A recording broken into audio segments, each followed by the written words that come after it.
राजकारणात वय दुय्यम असतं, पण शरद पवारांच्या वयावरून पुन्हा एकदा वादाला तोंड फुटलंय। पुन्हा मोदींना पंतप्रधान करायचंय असं अजित पवार वारंवार सांगतात। त्याच मोदींच्या वयाचा दाखला देत नाना पटोले यांनी अजित पवारांना टोला लगावलाय। पाहूयात हा रिपोर्ट। वयावरून पुन्हा वार पलटवार। निवृत्त होण्याचा सल्ला मोदींना द्या।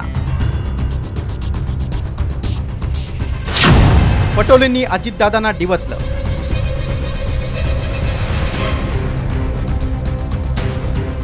राष्ट्रवादीतल्या बंडानंतर अजित पवारांनी अनेकदा शरद पवारांचं वय काढले। 80 वय झालं, आता तरी थांबा असा सल्ला अजितदादांनी पवारांना वेळोवेळी दिलाय। यावरूनच आता काँग्रेसचे प्रदेशाध्यक्ष नाना पटोलेंनी अजितदादांना डिवचलंय। हाच सल्ला तुम्ही पंतप्रधान नरेंद्र मोदींना देणार का असा सवाल त्यांनी केलाय। त्यावर मोदी अजून 80 वर्षांचे झाले नसल्याचं उत्तर अजित पवारांनी दिलंय। त्यांनी मोदी साहेबांना त्यांचं वय विचारलं पाहिजे, म्हणजे बघ तुमची हिंमत काय असेल दिसेल। त्यांनी आपल्या काकाचा विचारण्यापेक्षा आता ज्या विचारात ते गुंतलेले आहेत त्या नेत्यांचे प्रमुख जे आहेत मोदी साहेबांचं वय विचारलं पाहिजे। तो आपल्या सगळ्यांचंच होणार आहे। ज्यावेळेस होईल त्यावेळेस विचारू ना, ज्यावेळेस होईल 80च्या पुढे गेल्यावर विचारू। तो आपल्या सगळ्यांचंच होणार आहे। ज्यावेळेस होईल त्यावेळेस विचारू ना, ज्यावेळेस होईल 80च्या पुढे गेल्यावर विचारू। शरद पवारांचा जन्म 12 डिसेंबर 1940चा। पवार सध्या 83 वर्षांचे आहेत। नरेंद्र मोदी यांचा जन्म 17 सप्टेंबर 1950चा। नरेंद्र मोदी यांचं वय 73 वर्ष आहे।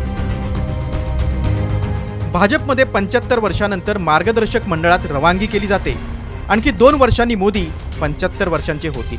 मोदींना पुन्हा पंतप्रधान करायचं आहे असं अजितदादाच वारंवार सांगतात। मी पण अधिक वर्ष समाजकार्य राजकारण करणारा कार्यकर्ता आहे, परंतु नरेंद्र मोदींच्या शिवाय दुसरा पर्याय आपल्याला कुठलाही पाहायला मिळत नाही।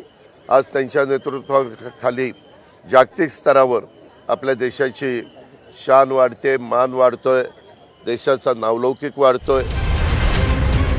अजित पवार राष्ट्रवादीत असताना पवारांच्या समोरच पक्ष संघटनेत जबाबदारीची भूमिका बजावण्याची इच्छा व्यक्त केली होती। पवारांचं वय झाल्यानं त्यांनी आता विश्रांती घेऊन मार्गदर्शन करावं असं अजितदादांनी अनेकदा जाहीरपणे बोलून दाखवले। त्यावर खुद्द पवारांनीच अजितदादांना उत्तर दिलं होतं। वय झाल्यानंतर काही वयाच्या नंतर थांबायचं असतं।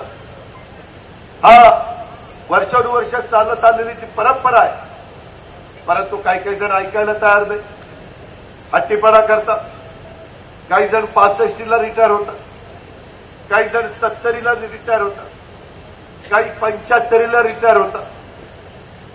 80 झालं तरी माणूस रिटायर होणार, 84 झालं तरी तुम्ही थांबणार, काय चाललंय का?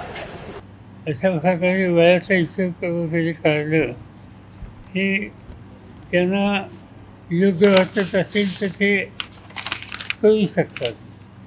आता माझ्याच बाबतीत जर विचार करायचा झाला तर मी पार्लमेंटरी पॉलिटिक्समध्ये 1967 साली आलो। या सगळ्या काळामध्ये कधीही माझ्या सक्षमतेबद्दल, काम करण्याच्या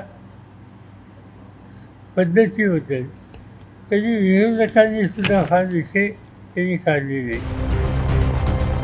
पवारांच्या वयावर बोलणारे अजित पवारच स्वतः ज्येष्ठ नागरिक आहेत याची आठवण सुप्रिया सुळेंनी करून दिली होती। वय झाल्यानंतर काही वयाच्या नंतर थांबायचं असतं। हा वर्षानुवर्ष चालत आलेली ती परंपरा आहे, परंतु काही जण ऐकायला तयार नाही, हट्टीपणा करतात। काही जण 65ला रिटायर होतात, काही जण 70ला रिटायर होतात, काही 75ला रिटायर होतात। 80 झालं तरी माणूस रिटायर होणार, 84 झालं तरी तुम्ही थांबणार, काय चाललंय का? आता तो प्रत्येकाचा वैयक्तिक प्रश्न आहे। संविधानाप्रमाणे भारतरत्न डॉक्टर बाबासाहेब आंबेडकरांनी एक संविधान दिले। त्या संविधानाच्या चौकटीत राजकारण आणि समाजकारण होतं। त्याच्यात वयाची अट नाही। Let me complete. तर त्याच्यामध्ये वयाची अट नाही आहे। त्याच्यामुळे दादांनी कधी निवृत्त व्हावं तो दादाचा वैयक्तिक प्रश्न आहे, तो प्रत्येकाचा वैयक्तिक प्रश्न असतो। एक दुसरं, दादा माझ्यापेक्षा 10 वर्षांनी मोठे आहेत, त्याच्यामुळे ही 65, so he is senior in every sense of the word. सरकारमध्ये फडणवीस आणि एकनाथ शिंदेंची तुलना करता अजितदादाच वयानं ज्येष्ठ आहेत. अजित पवारांचं वय 64 वर्ष आहे. देवेंद्र फडणवीसांचं वय 53 वर्ष आहे. तर मुख्यमंत्री एकनाथ शिंदेंचं वय 59 वर्ष आहे. राजकारणाला वयाचं बंधन नसतं. पवारांचा राजकारणातला उत्साह, दांडगा जनसंपर्क आणि काम करण्याची प्रचंड इच्छाशक्ती वयाच्या 83व्या वर्षीही कायम आहे. दुसरीकडे मोदींचा कामाचा धडाका तितकाच प्रचंड आहे. त्यामुळे रिटायर होण्याची मागणी करणाऱ्यांना हे दोघे प्रत्यक्ष कामातूनच उत्तर देतील यात शंका नाही. ब्युरो रिपोर्ट, साम टीव्ही न्यूज.